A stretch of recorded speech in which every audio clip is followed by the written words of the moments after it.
Welcome to the Indian Silicon Valley podcast. I'm your host Jivraj, and on this episode, I speak with Mr. Karan Bedi, the CEO of MX Player. MX Player, as you must know, is this super entertainment app which has video OTT built in along with music, games, and short form video in the form of MX Takatak, all in the same product. Karan is perhaps one of the best persons from the ecosystem to speak with about media and entertainment. And there are a bunch of topics that we explore throughout the episode. Let's dive in to going back to the why with Karan Bedi, the CEO of MX Player. Without further ado, I would like to welcome Mr. Karan Bedi of MX Player on the show. Thank you so much, Karan, for joining me. It's such an honor for me to be able to host you. Thanks, Jiraj. Like I said, honor is mine. Glad to be amongst your presence and looking forward to this conversation because the OTT market, the streaming sector, media entertainment as an industry is a very fascinating, be very competitive, something that you must be very about and you can throw more light on. So before we get into, let's say, specifics of what MX has done well, or what you've done in depth, I'd love to understand that in a market where the consumer is spoiled for choice, how exactly does a company of your scale innovate, and what do you, as let's say at the helm of the company, do to make sure that everybody is aligned with the vision and everybody understands that despite the competition, it is still up for grabs? So I think I'll answer that in sort of two parts. I think let's start with something that's a little bit specific to our industry, and then maybe talk a little bit about generally about how any company in any industry would do this. I think specific to our industry, two or three things are unique about this. Media is not a zero-sum game. For example, unlike like for example, if you're choosing to buy a new car and you're looking at buying, let's say, call it a Maruti Brezza versus a Hyundai Creta, right? Or, similar whatever, similar cars in a similar segment. You're going to buy one car. You're going to go and say, okay, I will either buy this or that, and the same analogy is valid for a Samsung and an Apple phone and so on and so forth. The beauty of media is that it is not that if you're competing for one consumption point versus the other. Media actually is additive. So if you've seen historically, even when new media has emerged, so let's say television emerged on top of print, OTT emerged on top of television, short videos now emerging on top, all of these things have meant that the amount of actually grown in a day. And yeah, certain overlaps happen, certain cannibalization happens, and competitiveness happens. But in general, especially in our industry, in the larger media industry, and specifically with OTT, a game that everyone is in market expansion mode at the moment. Yeah. So I think that's one very important thing to remember about our industry in terms of how you think about competitiveness. The other interesting thing is that again, preferences in media are media consumption are fuzzy, right? Again, you may be a like I said, you may be classified very tightly in a lot of industries in terms of investment products or cars or any of these things.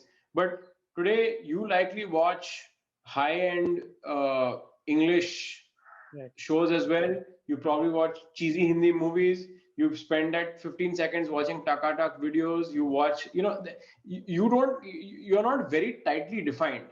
Right. That being said, of course, at MX we have a reasonably well-defined target audience, and specifically for us, it's not a small audience because we go after the sort of mass market in India. You have sort of Netflix and Amazon that are focusing on the sort of top sort of 1 to 5%, Right. and then you have the legions of TV backed broadcast OTT services which are largely riding on their broadcast content, which have a particular kind of market that they're going after, which leaves this very large market, in my estimation, possibly 500 million people in India alone that are hungry for consumption, for entertainment and content, and so they come to consume. And I think that our team has done a great job of being able to service that need. For sure. And it's very evident, right? But, stemming from there itself, you give a very good background to what media and entertainment entails. But how have you seen the Indian ecosystem evolve with it? Like, because we can speak on and on about how there are multiple channels for, as you said, different sort of media, right? If I want to watch news, I'll go to a particular app. If I want to watch live sports, I'll go to a particular app. If I want short form, I'll go to a particular app, right? But with your experience in the industry and with your inclination towards media, is there anything significant that you noticed for, let's say, the Indian market per se, or is there any observation that you like to throw light on? So again, the mass medium of consumption for most countries in the world, right, especially the developed world, has been television for the last, Mhm. 30, 40 years, right? And if you look at most developed markets, let's call that Western Europe, the US, even Eastern Europe, and other parts of Australia, New Zealand, countries like that, there has been a very well defined and sort of structured ecosystem of that kind of media, right? In fact, even in other media, even in the theatrical film theatrical zone. And what happens is that, like in the US, for example, that's the easiest example to give because it's one of the more structured markets. You had your premium cable channels, your your networks, and then your local broadcast stations, right? All of which cater to different bits and parts of your day, and and different audiences. So therefore, there was a plethora of types of content that got created because there were channels to take all of those, and by literally channels, I mean physical, actual TV channels. But there were different ways to take that content to different media or to different audiences. India never had that. Our in our TV industry, all this DAS and and CAS and all of this stuff. This is very new. This is maybe 4 5 years old really at scale. So what that meant is that you basically were catering to a lowest common denominator kind of audience, which was driven by the fact that advertisers were looking for a particular audience because we didn't have pay TV as a great ecosystem, Mhm. and therefore you created content that would appeal to the audience that the advertiser wanted, right? The large advertiser wanted. That led to a particular kind of content being created in TV, and we never really broke out of it. To be frank, let me ask you, when was the last time you watched anything on TV in India? Your answer would probably be, Yeah. a very I long don't time, if remember. ever. Yeah. Yeah, right. So I think that is one very big difference that India had. That our primary mass medium of entertainment consumption did not have, multiple layers to it. Even in the film business, if you look at it, India makes this very proud statement of we make 1,200 films a year, maximum number of films of any country. But of those 1,200, not more than 2 to 300 actually saw release. And Right. of the 2 to 300, not more than 50 or 60 actually saw release at scale where they had any chance of making money, Mhm. right? Because we're limited by the number of screens we have in the country. So the same problem happened over there. So I think what's happened with digital in general and OTT in particular, and now short video, is that there is this very large sections of the audience that did not have enough to consume, and today that's actually happening. And people talk about the fact that India is a low ARPU country in terms of whether you call it advertising driven or subscription driven. Prices are low, ad rates are low, and so on. Yes, that's true. It's low ARPU, but for the first time, the advertising industry is getting access to a medium at scale where targetability is possible. So therefore, you are able to get to a point where you are being able to deliver that value to your advertiser, as opposed to just being, spray and pray, targeting for very large chunks of audiences rather than specific targetability. Right, right, right. So again, like, very, very descriptive in terms of the options that we have and, how the market is evolving. And I'm guessing that, MX is going to capitalize a lot of it, which it has. And I'm going to go on to it in the next 2 minutes. But it'd be great to understand more about you as well, Karan, given that, it'd be good to understand as to how you landed at MX to begin with. Because from what I could gather, you're a Stanford grad, and in such a young span of time, you've been able to create a presence for yourself in what is rather let's say, I wouldn't like, not stereotyping, but a rather traditional sort of a segment in India, right? So how has your journey been? What led you to MX? Like, it'll be great to understand in a couple of minutes about how you came here. Sure. So I think firstly, I don't think it's a traditional. I mean, the media sector sounds like a traditional Right. sector, but we are a tech company, right? I mean, I think tech is probably the most non-traditional of all sort of sectors in India today. Lots of action happening. But I think for me personally, like I said, prior to this, I used to run something called Eros Now, which was one of the earlier OTTs that India produced and actually was pretty big about at that time. This is prior to Hotstar and prior to even Netflix or Amazon being in India, and certainly well prior to MX. So I think, I've been around this sort of OTT industry alone for probably 6 or 7 years. Now probably the longest span there has been. The industry is only about that old in India, certainly. Um, and then I grew up around the media business. My family's been in a different part of the media business, so content and that area has been something that I've grown up around. Tech has always been an area of interest. So these sort of two worlds collided in different ways. And prior to Eros, I ran an edtech company for some time before edtech was cool.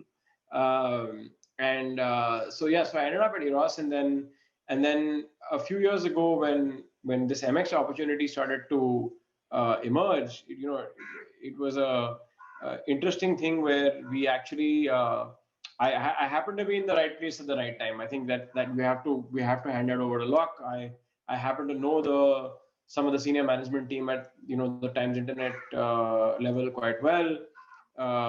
This MX opportunity was being considered, and I just happened to be around at that time from OTT, and we started talking about what this could evolve into, and that's sort of one thing led to another, and I ended up sort of jumping into the boat and saying, okay, fine, let's give this a go.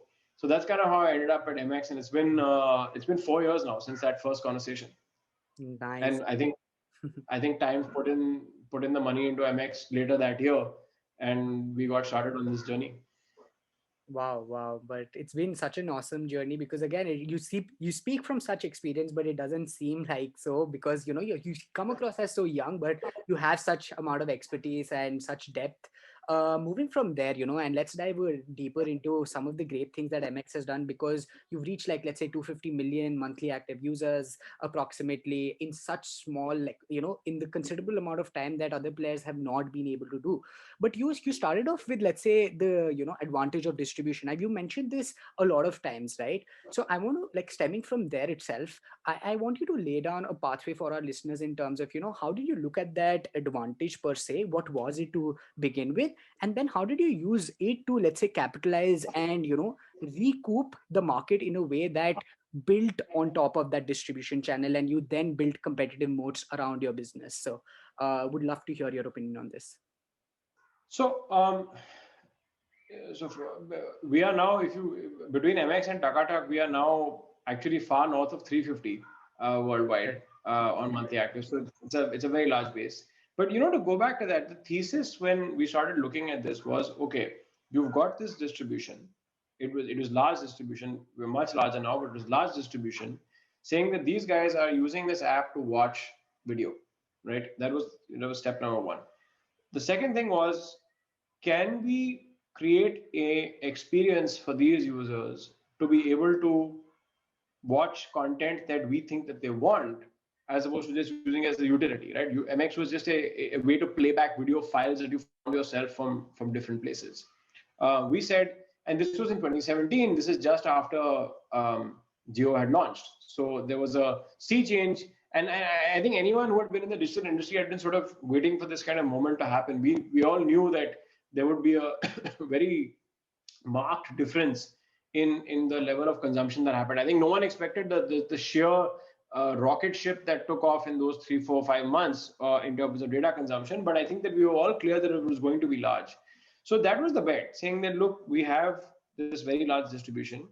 We think we can get the appropriate content to this base, and then of course continue to grow that base, and that's what we started doing. So from 2017 to about a year after that, when between when Times invested in the business and said that let's start this journey, we uh, at that point of time we took that year to build out all the technology, the streaming backend, the programming technology, etc., as well as of course start acquiring and creating content. And then in 2019, finally, actually late 2018, early 2019 is when we finally went out with the product, the streaming product. So it's hard to believe, but it's only been 2 years on the market for us. 2019 and 2020.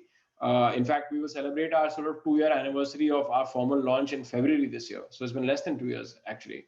So So at that point of time, we slowly started moving to a point where, as you said, the core of the business changed to where we do now have a very large percentage of that base actually consuming streaming services.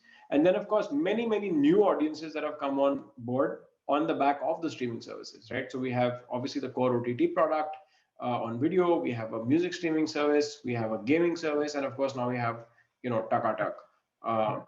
So and all of these were, very specifically targeted interventions, right? It's not as if we decided to just say, okay, fine, let's just throw something on a wall and see what sticks. We knew that, okay, video, from the player to video, was very clear. People are watching video, let's give them more content to watch. We then figured out that a lot of those people are using MX to actually play back music. So we said, okay, let's give them music to watch. And then we saw a similar pattern on gaming apps on those phones. So we said, okay, fine, let's try this gaming service. And then, of course, the last big thing was on Taka Tak, where again this opportunity presented itself last year. We all know the background to it, and we said, you know what, we did it. And I think it's a testament to the team. On 1st July, everybody found out this was happening. In the evening of that day, we said, okay, fine, we want to be in this business. In 4 days or 5 days, we were in the store with the new app, backend, recommendation, blah, blah, blah. Obviously, it took time. It took months to scale up. And today, Takatak is the largest in that space. We have gone past everybody else. And, it's been, again, on the back of the fact that, of course, we had some distribution advantage to begin with. But, as you said, competitive moats, whether in the OTT business, whether in the short video business, that initial thing just gives you a leg up. You then have to build your structures around it to ensure that you maintain that and grow that advantage. Right, right. Fair enough. But as you said, like commendable speed, commendable execution, and all of those pointers are almost unbelievable, at least from a, listener perspective. And I can't imagine how much of a task that would have been internally. And I want to deep dive into that further, right? I was going to ask you, but so many people define MX as that, the extratainment app, the super app for everything, you can consume, you can come in the app and get entertained in all aspects, right? But when you are doing product launches, what's the team insight like? Like, what's the practical framework to, let's say, conceptualizing, deciding, then working, and then rolling on to it as well in the market? Because I'm sure, like, you come with reputation, and you can't, like, while ship fast, build fast is a philosophy that you follow, there has to be an internal thesis around it as well, right? So if you can perhaps like lay down the framework, if you have one, as to how you do these internal innovations in the company and make sure it's out there, visible to each and every customer and serving them on a broader basis, that'd be wonderful to hear, because it's very fascinating to understand. So I think, so this is something we debate all day and every day, right? What is the appropriate level of speed versus analysis, effectively, right? What are those? And I keep going back to this, and I think whether it's product decisions, whether it's content decisions, and frankly, most decisions in life, even outside of business, I think you have to be guided by the data, but you have to finally use your intuition to act. Because if you rely only on the data, then you get into what is commonly known as analysis paralysis, right? You keep, like, the more you study the data, it's very rare that you study something and something immediately says, hey, check mark, let's do this instantly. It usually takes a long time to actually read through all of it, normalize it, figure it out, and come to something. The problem with that approach is, if you do only that, it's a little bit backward looking, because you're analyzing stuff that's actually happened. You have to figure out how to take that forward. And B, it takes a lot of time usually, right? I mean, if you're truly doing analysis properly, it does get into that zone of really going deep into it.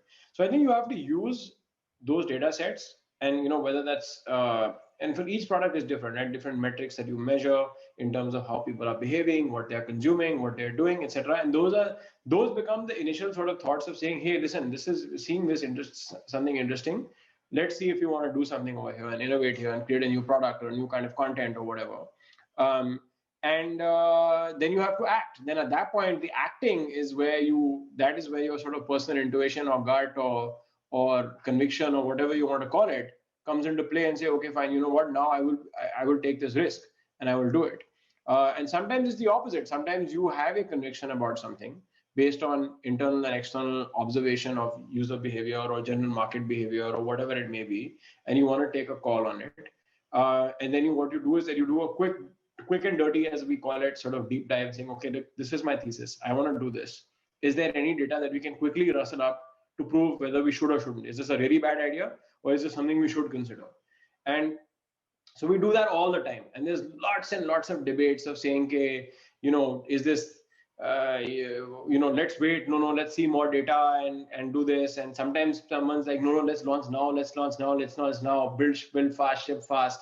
And so there's this constant tussle that happens between different groups of people in the company, and do it. And the product is one part of it, content is another part of it, right? Today this has worked for you, these kinds of shows have worked for you. Do you just continuously keep doing more of that, or do you say, okay, fine, here's the sort of some underlying thought of why something else could work, which could be even bigger. So let's use this and then take a risk or take a punt on something that you want to do that's directional. So I think that's the way we think about it. Fair. Got it. Wow. That's again a very vivid description of how you can, balance between speed and analysis, as you put it. One last question on, let's say, maybe not the strongest of your suits, because we'll move to content, OTT, and, a large part of that next. But I want to understand a bit about organizational design, right? So with so many verticals in a product that is so exuberant in nature, and with so many customers that you are serving, how exactly is it that you manage the organization per se? And as a leader, again, what are the things that you do well to ensure that everybody is working not just in silos, but everything is coordinated? Because I'm sure there's a method to the madness, right? And that is the method that you can shed light on. So it'd be great to understand if you can perhaps ponder a bit upon that and tell us what's the secret sauce within the organization at MX. So I think firstly, there's no secret sauce ever. I think everyone has their own secret sauce. So I mean, I'll happily tell you what the way I do it, and it seems to work for us. Maybe it may or may not work for other organizations, because I think all of these methods work depending on who you are, how you're able to implement that method, who the other party is in the equation, in case your people who work for us, our partners, etc., etc. But I think that for me, the big thing has been just increasing what I call like the velocity of decision making, right? So which means make quick decisions, right? Understand the data, spend time on the data, but don't then linger over it for years and years, kind of thing. Move quickly. um, and the only way quick decisions happen at a company of any scale is if you decentralize. You have to really go down and empower almost everyone at every level to take decisions quickly. So I would say 90% of decisions at MX are are empowered down to fairly broad levels of the organization. 5% of decisions, which are sometimes have some really disproportionate impact, lots of big financial decisions, sometimes even some big creative decisions, do get centralized, where perhaps I take a call on something, or one of the other senior folks in the company takes a call on something. But I think that's the thing, that 90% of decisions actually don't need to be like that. They can be decentralized completely. They can be handed off. They can be uh, you know uh, they can be moved to a point where people at every level of the organization are empowered to take them. Um, and then you got to be careful about what those 5 or 10% of the decisions are that you do try to take yourself, or at every level decide to constrain, so that disproportionate impacts sometimes don't happen without full knowledge. So I think that's the big thing for us really at MX, that just empower and decentralize as much as you can. Right. Wow, that's a great concept to, recall and make sure you're using it as well, because I'm sure like it'll vary by subject to subject, but the velocity of decision making is something I'm definitely going to take back from the episode. Furthermore, Karan, like, going to your strong suit in the sense that, you've been in the OTT industry, as you mentioned, for a long time. MX has done a spectacular job in offbeat content spaces, right? So your bet on vernacular content is great.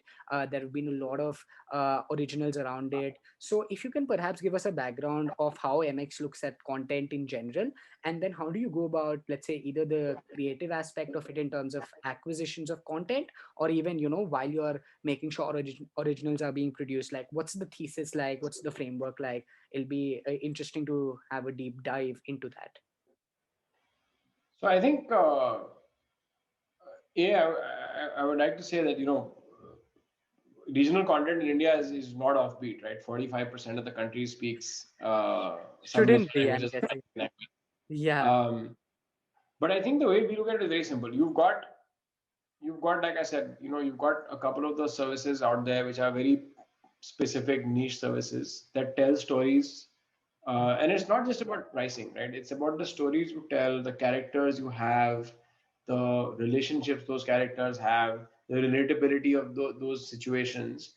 And you have, like I said, you have the top 5% audience in one end, you have the TV audience at one end, and then you have this giant audience in the middle, right? Which is actually not one audience, as you can imagine, right? There are multiple different audiences about that. And so the way we take content decisions is that, we want to be able to cater to those audience segments that we have completely within our control. And as I told you earlier, there is almost an unlimited demand for consumption of this media. So we take decisions on the basis of the fact that, look, here's who we know watches our content. Here who are the adjacencies to that, because we obviously want to keep growing our pie. And so we go out and create stories and characters and situations that are relatable to our audience, that are relevant to our audience, yet expand their worldview in some way, right? So whether it's a show like Ashram, which, by the way, Ashram has now crossed 113 million unique viewers worldwide, which is, I mean, I can't. I mean, it must be one of the largest in the world. I mean, I don't think there's any like real good data about the number of unique viewers of shows, but it really is one of the larger shows that has ever been put out. And you know, if you look at that, it was widely appealing to a large section of the audience, um, and yet it actually it explored subjects that were not specifically niche. It explored wide subjects, but subjects that were of interest to a large number of people, and did it in a manner that was very entertaining. You look at a show like we've done a couple of other very interesting shows. I mean, we did a show called High, which was about the Bombay narcotics sort of movement. Again, very very interesting concept. I encourage you to watch that show if you haven't. It's really good, and it's a subject that is interesting to a lot of what our audience is. And what we can do is, of course, with the big difference between a linear medium like television and a asynchronous medium like VOD, like OTT, is that for everybody who comes to your platform, you are able to give them a differentiated experience. So I don't necessarily need to put a show in front of you that you may not watch. For example, one of the biggest categories of content that MX has is international dubbed content from Turkey, from Korea, from Latin America, from Eastern Europe, and our teams are now very skilled at being able to choose content that we think will do well over here, and then we dub it in Hindi and various regional languages, and we bring it in here. And that's a massive category for us. It's actually it contributes a very large portion of our consumption.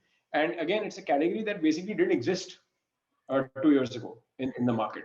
So I think it's a combination of understanding your audience, the nuance of understanding that yes, while this is your audience, you can actually segment it in 10 different ways within that, and then having the technology to deliver content to each of those people. I think these are the sort of ways we look at it. And there's deep debates about everything from the kinds of stories to the kinds of actors, the kind of situations, the length of the episode, how many episodes, the pacing of the episode, how much density of story you need in that 30 minutes or 60 minutes. For example, TV is very, very low density in India. Like story doesn't move much in 30 minutes. Film is very high density in general, right? In 2 hours, you got to move quite a bit. So where does if you want someone to watch 5, 7, 8, 10, 12 episodes or something, you got to decide how much, at what pace will this person continue to watch at a sort of aggregate level, so that it's not too intense that the guy's like, look, I can't watch more than this, I can't watch more than 2 episodes, it's too much, I have to go back. Or it's so slow that the guy's like, this is too slow, I want to move on. So you got to, so there are many considerations that go into that. And I think we've over time understood who our audiences are in different parts of the country, and what they want to watch. Right, right. Again, very, very fascinating to hear, the nuances that go into the decision-making process and the debates that go into it. And I love the initial aspect where you had the conscious decision to, clarify that it's not offbeat. But I mentioned it with the view that, it shouldn't be, but, there's still this constant thing about building in Middle India, and there's these, differentiating factors that we make, although it's the same country and we should not distinguish. But having said that, moving to, let's say, international expansion, and that is one thing again which has been a very rapid, very, very, very fascinating and curious in when I was going through my research, because in such a small amount of time, you've not just scaled in India, you've also established a presence in neighboring countries, and now international markets such as the US, Australia, New Zealand, and other countries as well. So are there any cues to, I'm sure like we're talking, this is a bit high level in terms of, what the practical advice might entail, and there are other factors that go into decision making here. But what's your thesis when entering a market, let's say, which is different in cultural factors as opposed to India, and how do you approach that? I think at a general level, what is most important when you're talking about any business decision, right? Market entry in a particular market being a big business decision is, I mean, you said it yourself, right? That you got to analyze what is your sort of reason to be there. Why are you doing this? Is there some particular advantage that you have? In the case of MX, we divided the world into sort of two buckets outside of India. MX, as you know, in its video player days, had a fairly large international distribution as well. Right. So we basically divided the world into two buckets, into saying, look, which are the countries where we do have a large distribution base that we can leverage, and then which are countries that the content base that we have created for India can be utilized in those countries, right? So we take different strategies in both these countries, these groups of countries, and in the case where we have, in the countries that we have large distribution presence, what we have started doing is that we partner with local content creators, we partner with local platforms, etc., to start getting content that is relevant to those markets, right? Because the people who have MX in those markets are large local populations. So that's sort of view number one. And then view number two was that in certain markets where distribution may not have been as big, right? Or there we say, okay, fine, we have a particular large base of content that we know that we now have as an asset. Where is that asset valuable, and which way should we take that to that particular audience? So we have that's the way you analyze every sort of market you look at, saying which way you want to go, what's your advantage there, and then you take a call on it. And again, we do it in a sort of staged manner, saying, okay, fine, in one way we jump at it, where we say that it's important to us, and we start with X amount of exposure, and then we keep going until we get somewhere large in that market. Fair, fair, but seems spectacular that somebody's doing that from India as well, and it's not just the Netflixes of the world that are coming into India. So spectacular to hear that. Moving further, MX also has a different strategy in terms of pricing, right? And before, like, without getting too deep into it, it'll be very interesting to understand how you look at the separate models, right? In the sense that subscription model being one and advertising being one. What are your different opinions on it, and how do you see it going and playing out in the future? So we are the only one of the platforms in India that is actually purely AVOD, who's offering large quantities of premium produced content, Mhm. on an advertising model. And I think when we started, we were very clear. Again, where is our advantage in distribution? Mhm. Where do you make money from ads? In large scale reach? If you can build large reach and then get advertisers involved. Very different from most of the other players in the market, and no one has really big reach outside of maybe one or two other players in the market. So That's how we started off our business model. We also believed at that time that, while people, there is this constant debate saying, oh, will Indians pay for content? I don't think the answer is that simple. Remember, paying for content when it was in the TV world is very simple, right? You had your cable guy or you had your Tata Sky or whatever it was. You paid one bill at the end of the month and that was it. When you look at content consumption, there is an internet connection. There is the amount of that internet connection, how many GB a day or whatever that you have, etc., etc. Then there is the cost of service number one, which could be MX. Then the service number two, service number three, service number four, right? As opposed to that one size fits all khatak that Tata Sky used to hand you, and that's it. You paid that bill, you had TV, and you basically had everything on TV, right? Sure, there was some differentiation and packs, but largely you had everything. Mm-hmm. So I think the nuance is much more evolved here. So I think that we continue to believe that AVOD is going to be a very, very big market in India. I think that it's going to continue to scale. There is a large amount of money that's moving from TV to OTT. And COVID obviously has accelerated that. I mean, I don't think the whole COVID experience is worth discussing that much anymore. I think everybody knows, right? I mean, it was a watershed year for digital and OTT. So that money started moving quickly. And that said, but even now, for the willingness to pay or the ability to pay or the ability to understand the nuance of the product that they are buying, I think there is now a larger acceptance of mass populations moving to a somewhat of a pay model. Could be it's SVOD, TVOD, we don't know yet. And we'll certainly experiment with multiple further models down the line. But I think, very early days right now. Is we with subscription is very clear. If you're asking a customer in India to pay you for something, you better be providing disproportionate value. Right. Simple as that. Fair. Yeah, that is again very true. And I love the fact that, you're not very like stringent, or there's this iterative approach to everything where you mentioned very clearly as well, we'll experiment and we'll figure it out, which is again a great cue for budding entrepreneurs out there, and lovely to hear that. One last question on your internal strategies in terms of MX, and then we'll move on to a bit about, your founder persona. But again, this is very interesting. Like you mentioned it in silos, maybe, and in part, but given that you have such a huge consumer base, what's the internal strategy for, living up to the fact that consumer is the king? Like, are there any, again, if not secret sauces, like what's the internal philosophy like to be able to service customers in the best manner possible? And are there any particular channels that you use especially well to, service the consumer in the best capacity possible? I think the first thing about putting consumer first is actually philosophically believing it. And I think that's the hardest part. Implementing it is actually easy. There are 100,000 tools everyone can, give you about customer interaction and all of that stuff. But I think the really core thing is, do you really believe the customer knows more than you, right? So I think that's the first question you have to answer.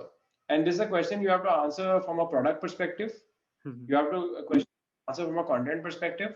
You have to say, I think this is right, but does my customer set really believe this is right? And we've had big debates about many, many product features, about types of content, about all of this stuff where you have this approach saying, and there again, you have to first believe that, listen, I am here to serve my customer. I am here to listen to my customer. And then you have to apply the nuance that I talked about earlier, saying that, look, you can't look only backward. You can't just say, look, we'll do a survey and we'll do data and we'll look at the backward data. You have to be able to intuit what that data tells you for going forward. But again, you have to have that very clear philosophical understanding that I am doing this because I have seen some data.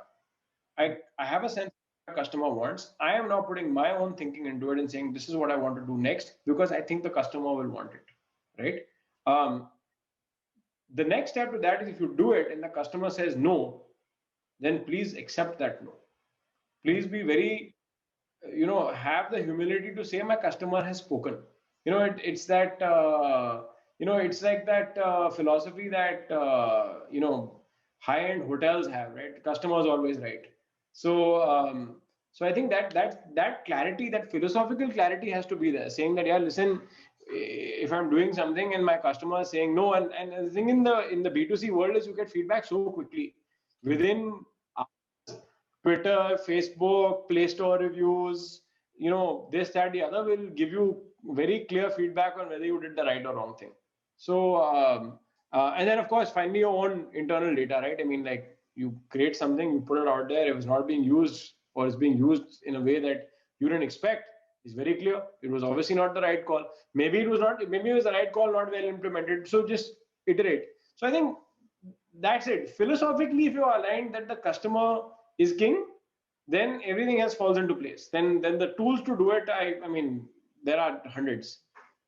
Right, right. So internalizing that concept and being able to grasp that principle and truly practice it is the key to it. Wonderful pointer again. And one question here, like I'm going back, but the fact that scale, speed, and blitz scaling, as I call it, like Reid Hoffman talks about it a lot. But this is one company. Like while my research, like again, like I could not fathom the fact that in 2 years you've done so much, right? So I'd love it if you can maybe in a general context mention a couple of pointers for early stage founders as to what are some things that somebody can keep in mind while blitz scaling or while scaling in a very disproportional manner, providing asymmetrical growth. I think the one dirty little secret is it really depends on the sort of sector you're in, right? I think the it would be easy for me to say that, oh, these are the five secrets to blitz scaling and do this and create a MVP and quickly get customer feedback. But I think there's a lot of that out there. I think it really depends. I think if you're in a business where customer acquisition costs are not linked to spending, for example, if you're in a SaaS business, right, in the initial stages, a lot of SaaS sales happen with personal relationships with business customers, right? You need your first 10, 20, 30 customers. You do it literally on your own or with your co-founders or a small team that you can afford as an early stage founder. But if you're in a if you're in a large media business and your customer has to be brought to you by advertising or by Facebook or Twitter or some social channel or whatever it may be, I think then you have to be clear that look, if you're trying to scale that way, you have to have a product that works. I think that's key. But then you do need resources to scale it. I don't think there's any. I would be remiss to say that that is you don't ever need it and it's all just about you. It's really not. I mean, in certain cases, like I said, in certain businesses, it's very doable. If you're in a B2B SaaS business, definitely don't start spending any money on any customer acquisition in your first 2 3 iterations. You will need to at some point once you get proper product market fit. But I think if you're in a business where there's large consumer opportunity and you're seeing stuff that is a little bit, you know be cognizant of the business you're in and make sure you're not bringing a knife to a gunfight. um, so I think that's one very clear thinking. And if you are in a business that needs the resources, I think you have to be very clear that, okay, listen, this is what I'm going to achieve with my first starting out. And, hopefully you have some friends and family money or personal money or something like that. You need something to get you started. And, hopefully you have a clear goal for what your goal for that level of resource is. And then you're able to then take that and then get to the next step and get to the next step and get to the next step. I think that's something you have to be and you have to be very resilient, right? I mean, we all hear about the success stories in the startup world, but you know, for every success, I think as we all know, there's like 90, uh, you know, 90 people that didn't make it, and not for any other reason except that sometimes wrong place, wrong time, bad luck. I mean, it's hard to say that it's only just about, oh, you were good or you were bad. Right, right. I Wow. think but to wrap up that on MX, I think for us we were very clear. I think we wanted to make sure that we first spent some time on making sure what kind of content was working and not working. We did spend money even to get that data back, right, at that scale, and producing it. But then if you noticed, even between 2019 and 2020, our level of aggression and visibility in the market has been very different, right?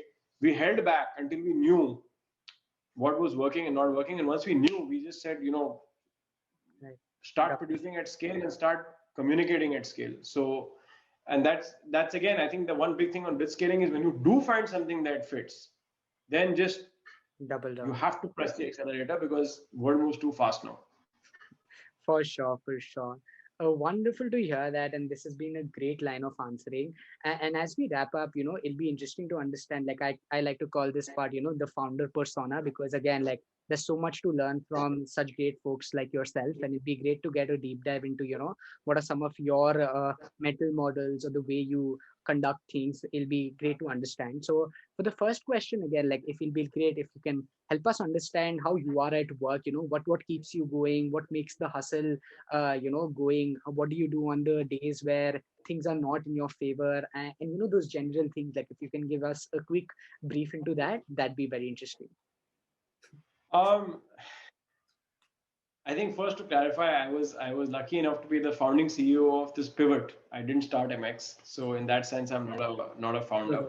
Uh-huh. And I think one can be a founder only when someone starts something.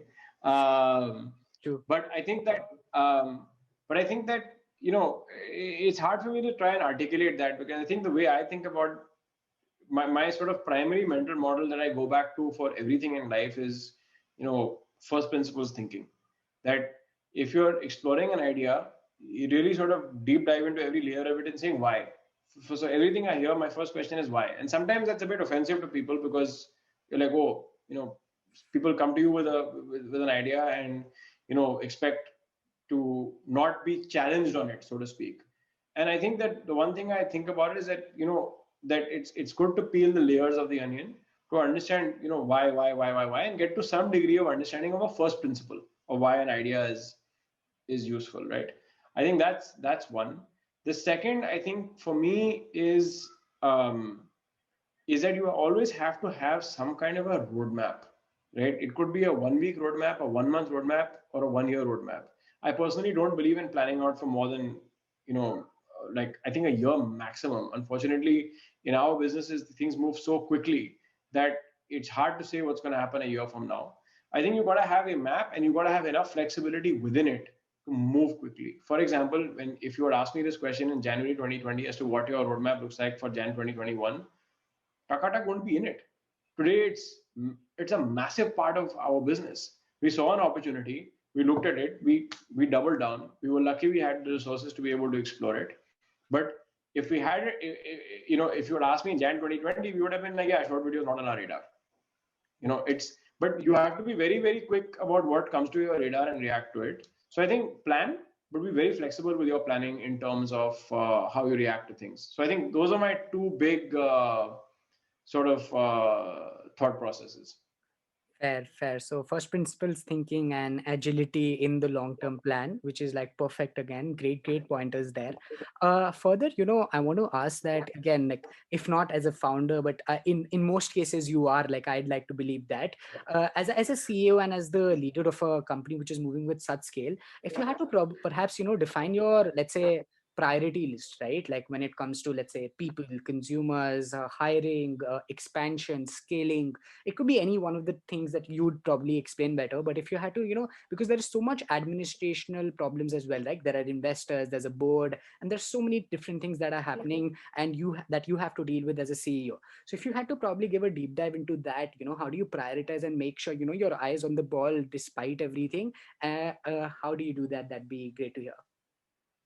I think I think to be honest, it's not one of my biggest strengths. I think I have to work on my organizational skills, and I think at times I probably do better at prioritizing that. But I think again, you have to, for someone like me at least, you have to constantly just reset every few hours and in few days and say, okay, listen, this is what I need to be working on. Am I working on this? Are there things that I am doing that I don't need to do right now? Move them off your plate.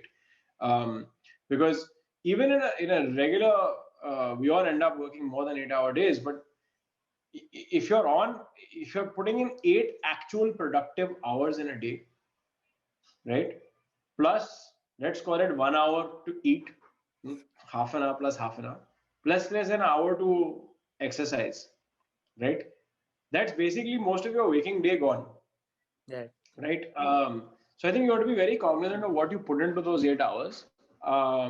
So, and I think that, and it's not even eight. It's actually ends up, like I said, in businesses that move at this speed, you end up spending probably, you know, 10, 10, 11 yeah. hours on, right? That usually translates to 13 hours working, but actually, I don't personally know anyone who spends 13 hours and is on for 13 hours, right? It's usually like you go in and out, your mind goes in and out.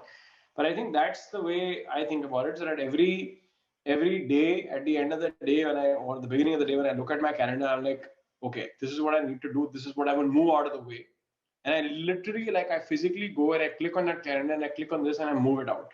I'm like, okay, this is, for the moment not to be done, for the moment not to be done, for the moment not to be done. But I leave enough gap in my day that I know that all the unexpected things that I will have to deal with will come up. So may as well not put your day so back to back that you can't deal with those.